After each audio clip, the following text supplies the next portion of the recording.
জাকাত যেটা এটা হইল গিয়ে সম্পদর ময়লা। 1 লাখ টাকা, 2 লাখ টাকা, 3 লাখ টাকা আপনার জমি গেছে, 5 লাখ টাকা, 10 লাখ টাকা, টাকাটার জকাত আপনি কি করবা? আদায় করিয়া দিলাইবা। জকাতটা আদায় করতে সময় কিলা করতা? হারে দিতা। বলে আপনার এলাকার মধ্যে হকির আসন, মিসকিন আসন, এতিম আসন, এরারে আপনি টাকা যদি দিলেন রমজানের মধ্যবর্তীতে হিসাব করিয়া, আপনি রমজান মাসও দিলাক আপনি টাকা দিয়ে জারজারি বাড়িয়ে পৌঁছাইয়া দিলেন। নতুবা যদি এখন বলে এইবার খাফড় লইলাইছি জাকাতর টাকা দিয়া, গরিব মানুষরে বাড়িয়ে বাড়িয়ে আপনি খাফড় পৌঁছাইয়া দিলাক। তবে খাফড়ও দেওয়া বালা, খাফড় পরিধান করবা, দোয়া করবা না কোন চাই হকির মিসকিনে, ইটার তাকি আল্লাহ আরো দনের মধ্যে বরকত দেন। আর টেকা দিলে আরো বালা, এর খাফড় থাকি আরো বালা। টেকা দিয়া গরিবে মন চাহিদা মতো খাবার কিনতেও পারবো, কিচ্ছু খাইতেও খাবার আনতেও পারবো, কোনো জিনিস ব্যবহার কিন্তু আনতেও পারবো। এর লাগি টেকা দিলেইলে বালা। আর যদি কইন বলেন না টেকা দিছি আমি, এবার আমি খাবার দিতাম, আমার ওয়ামা খাবার আনিলে শাড়ি 100 পিস, লঙ্গি 100 পিস, ও দেখুয়া হরুতারও খাবার দেখুয়া জাকাতর টেকাটা হিসাব করে দিতা। সেও কবা জি না এটা ভিতরা জগাত ফারা দিছি, রোজাবার হকির বাইর রোজা নাই, সেটা আউরি লইতো না, আউরি হইলে মাসলা আদা হইতো না। আপনি হিসাব করতে এবার আমার ভিতরা কয়টা?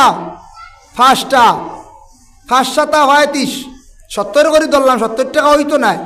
ও 350 টাকা এগুলো আলগায় রাখতা, গরর বিবিয়কলে কইতা বলে ও হকির মিসকিন আইলে বাটি বাটি দিও 50 টাকা করে দিও। আর এগুলো হইল গিয়া আমার ফিতরা শেষ হয়ে গেছে, বাদে তুমি এতে 10,000 আল্লাহ হস্তে বাটো, এগুন সদকা। মাসলা খেয়াল রাখি, ওইগুন হইল সদকা।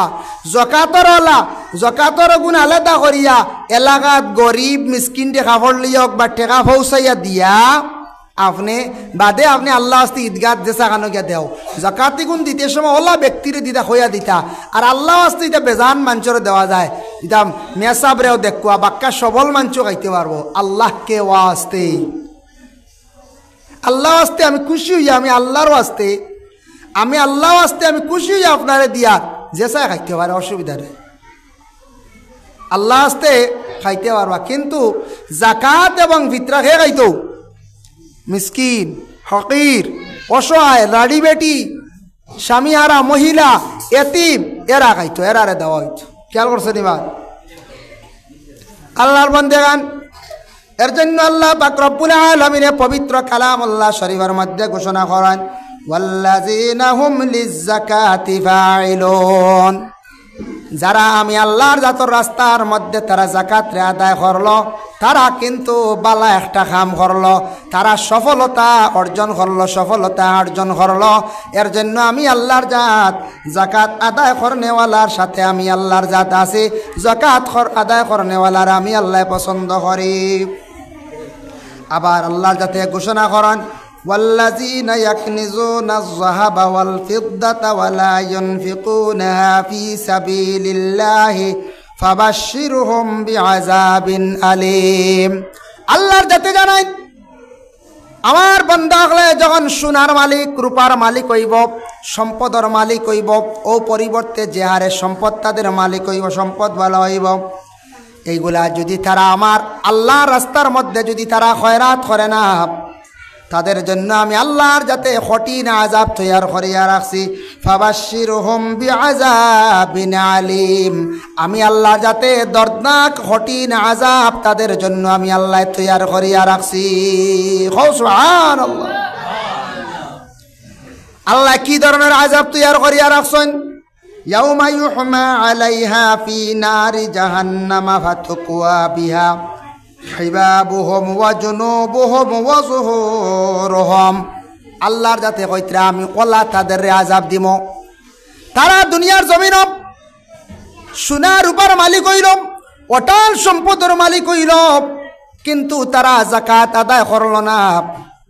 যাকাত না দিলে ও যেন যাকাতর বিনিময়ে যেগুলা দিত আসলো আল্লাহ রাস্তাত, এগুলা কিয়ামতের দিন আমি আল্লাহ আগুনের টিকি বানাইমু। কিতা বানাইবা? আগুনের টিকি বানাইবা।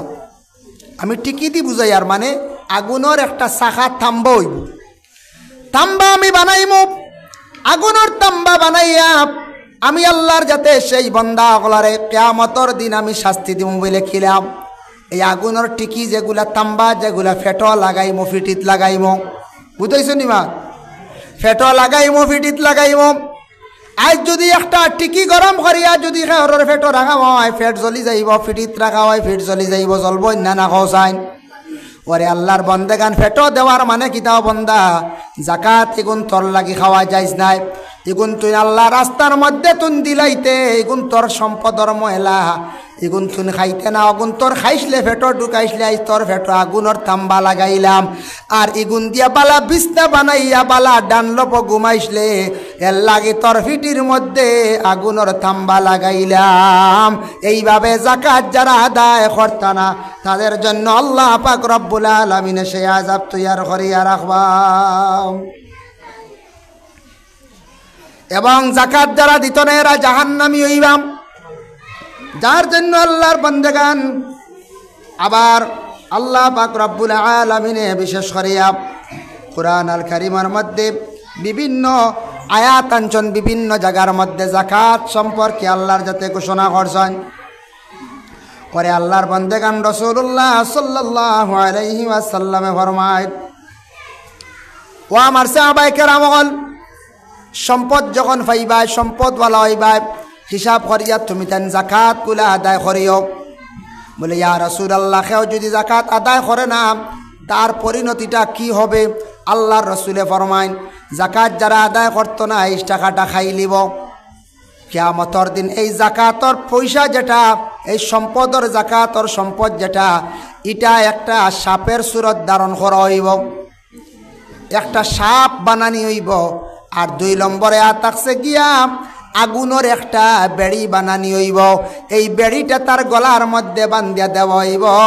আর একটা সাপ হইব, সাপে কইব আমি তোর জাকাত, আমি তোর জাকাত আমারে আল্লাহ বানাইয়া দিছন, তুই জমিনও খাইসলে আজকে মানুষে দিসলে না, বখিলতা কষলে আজকে আমি তোরে খামলাইতাম, আমার আল্লাহ অর্ডার করছন। এই সাপে এমনভাবে কিয়ামতের দিন খামলানি আরম্ভ করব। ওলা খামলাইব কইত্রা এমন সাপ, যে সাপে যদি এই দুনিয়ার জমিনে যদি কোনো জায়গাত যদি মাটির মধ্যে সুপ মারি দি, ই জায়গাত কোনো দিন কোনো ধরনের গাছ আর জন্তু, গাছ মানে জীবিত হইত নাই, মাটি পর্যন্ত একবারে জ্বলি যাইব গিয়া। আল্লাহর যাতে জানাইত্রা, ওয়ালা ইয়াহসাবান্নাল্লাযীনা ইয়াবখালুনা বিমা আতাহুমুল্লাহু মিন ফাদলিহি হুয়া খায়রুল লাহুম বাল হুয়া শাররুল লাহুম সায়ুতাওয়াফুনা মা বাখিলু বিহি ইয়াউমাল কিয়ামা। দুনিয়ার জমিন অটাল সম্পদ আল্লাহ বন্দাগুলারে দিবা, তারা খালি কইব এটা আমার সম্পদ, সম্পদর লাগে খুব বেশি তারার মায়া থাকব, সম্পদর লাগে কিতা থাকব, খুব বেশি মায়া থাকব। সম্পদর জাকাত দিতে তার খলিঞ্জাত ধরি লাইব রে, কিলা দিতাম 3 লাখ 2,500 করিয়া যদি কমি যায় 7,500 নাই হই যার। ইয়া আল্লাহ, এটা কি জাতির মুসলার বাউরি, বস্ত্র জমাইলাম আস্ত্রি 7,500 টাকা দিলাইতা, হ্যাঁ ইটা না রে কি গিয়ে কইছি। এইভাবে যারা জমাইয়া রাখছেন, মোট শক্ত করিয়া রাখছেন, বকিলি করছেন, জানিয়া রাখবা নবীজি ফরমায় এরার জন্য আল্লাহ পাক রব্বুল আলামিন কি করিয়া আযাব তৈয়ার করিয়া রাখবা। আমি একটা আযাব সম্পর্কে, জাকাত যারা আদায় করব অর্থ নাই তাদের আযাব সম্পর্কে একটা ঘটনা আপনাদের সম্মুখে আনিয়ার মুকাশাফাতুল কুলুব ইমাম গাজ্জালী রাহমাতুল্লাহি তাআলা আলাইহি লেখছেন। সাহাবায়ে কেরামগুলোর মধ্যে, সাহাবায়ে কেরাম পরে তাবিঈর জমানাত একটা ঘটনা হইছে, খেয়াল করছনি? সাহাবীর পরে তাবি আরে কয়, যারা দেখছেন সাহাবী হকলের রাসূলুল্লাহরে দেখছেন নেরারে কোন তাবির জবানায় একটা ঘটনা হয়েছে। কি ঘটনা হয়েছে? তাবির জবানায় হযরতে আবু সিনান রাদিয়াল্লাহু তাআলা আনহু তান খেদমতর মধ্যে আইন কি করছেন, তাইন গেছেন এক জায়গার মধ্যে, গ্রামের মধ্যে গেছেন। যাওয়ার পরে ওই সময় ইবনে ইউসুফ রাদিয়াল্লাহু তাআলা আনহু নামক একজন ব্যক্তি, বড় ধরনের একজন তাইনো তাবি, তাইন উঠিয়া কইলা আবু সিনান রে, চলো আমার পার্শ্ববর্তী এলাকার মধ্যে একজন মানুষ মারা গেছে, আমরা চলো তানরে গিয়া একটাবার দেখিয়াই আর আমরার উপরে যতটুক দায়িত্ব আছে হক আছে তানরে আমরা হকগুলা আদায় করি আইমো। গেছেন দেখাত মানুষ মরলে দেখাত যাই না হোসাই মানুষ মরলে দেখাত যান গেছেন দেখাত আবু সিনান তাই গফ করডা আমি আবু ইউসুফ সাবল্লাই গেলাম দেখাত আবু ইউসুফ সাবল্লাকি দেখাত গেছেন গিয়া দেখুন যে ব্যক্তি মারা গেছে দফন হয়ে গেছে তার ভাইয়ে খালি খান্দের ভাই মরছে ভাইয়ে কান্দিব না গিয়া কইরা রে বাবা ভাই তুমি অত বারা খান্দ খানে বুঝিয়া রে ভাই মরছে অতল লাগে তুমি খান্দিত রায় তবে বেশ খান্দিও না মানুষ মারা যাওয়ার পরে দিল দিয়া খান্দি তা ঠিক আছে তবে বেশ করি পড়াশোনা করিয়া তোমার বাইর লাগি দোয়া করো রে ভাই তুমি অত খান্দন খান্দন খানে তুমি অত বারা খান্দ খাতার কারণটা কিতা ও সময় যেই সময় আবু ইউসুফ সাহেব কইরা খোয়ার লগে লগে আবু সিনানে কইরা ই ব্যক্তি কইল ভাই আইন দে ও কারণে খান্দিয়ার আমার ভাই মারা গেছন বুঝিয়ার মানুষ মরিয়ালে দুঃখ লাগে খান্দন আমি খালি খান্দিয়ারও কারণে কোন কারণে তুমি তাই জানতাই নাই যে কারণে খান্দিয়ার ইটা কিন্তু আপনার তোর সামনে আমি কইতাম ডর লাগে বলে কিতা বলে কিতা কিতার লাগি ও সময়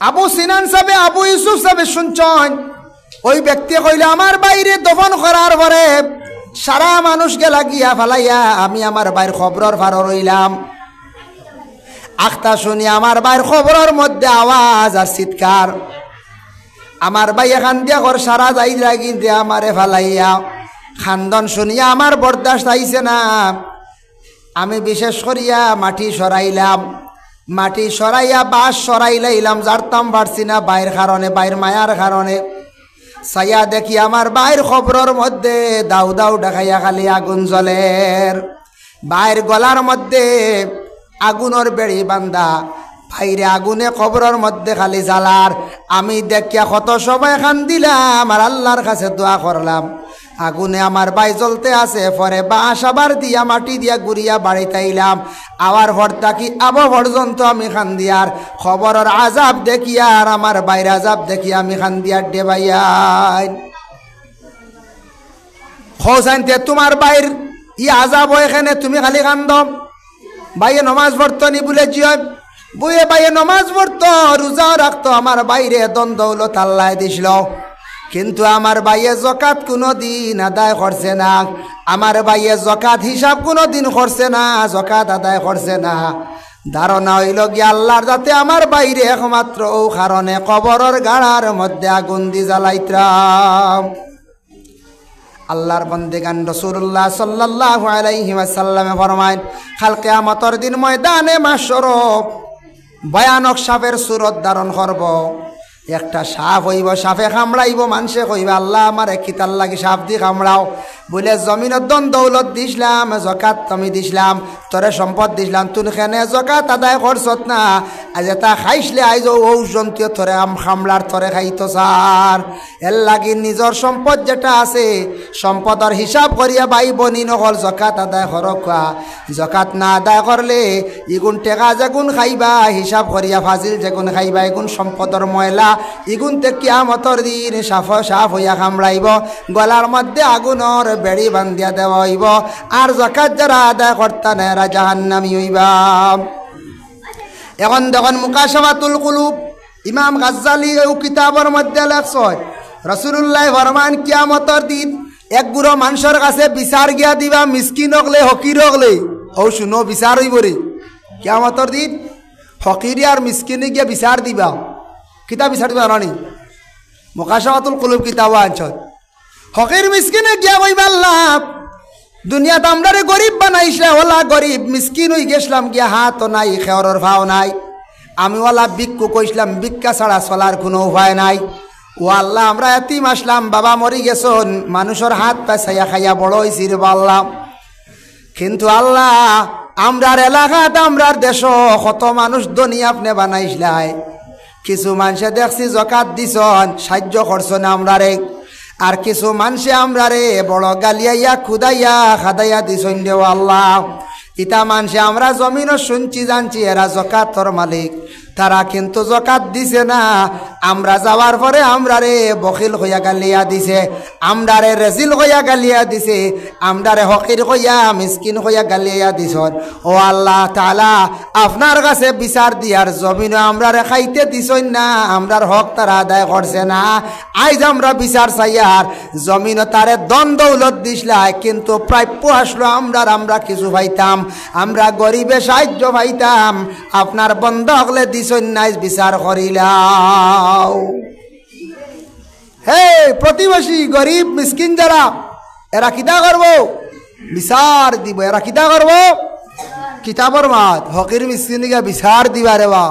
আমরার দেশ বিচার দিলে হক মাত্র, বিচার দিলে বিচার নাই, বিচার দিলে বিচার নাই। সঠিক যদি কেউ বিচার এখন দুঃখ পাইয়া দে, জেসাটা দেওক, হাসা দেওক, মিশা দেওক। একজনে বিচার চাইছে হামসায়াত গিয়া, এখান হাসা হোক মিশা হোক, মহল্লার কর্তব্য যাচাই কর্তা এখান দেখতা। একজন মানুষ বড় গার্জেন, বাড়ির বড় ভাই কিবা তো ও গোষ্ঠীর বড় ভাই, তান কাছে গিয়ে মানুষে দুঃখ পাইয়া যেটা ওক বিচার দিছে, এখান ফয়লা হাত লইতা, দুঃখ হোক সুখ হোক হইতা, ও হইল গিয়া বিচারি ও ব্যক্তির হন। আর হি বিচার লইয়া আর উত্তর জানায় না, ও শেষ। হে হইল মতলবর বিচারি। কিতালে জানি ইগু হইল মতলবর বিচারি, ইগিয়ে হিগুর বিচার করলে হিগু তার উপরে বিক্ষুব্ধ হয়েছিল। বুঝাইছো নি মাত? মনে করিলাও এক বিচার দিছে একজনে, আমিরে বাওলা দুঃখ পাইছে, অমুকে আমার মারছে, গালিয়াইছে। হে বিচার লইয়াও লইতো না, লইলে বিচার করা যেত না, হিগু তার ডাইনাতর মানুষ, হিগু তার উপরে বাদে বেজার হয়েছিল। ও বুঝো মতলবর বিচারি এইভাবে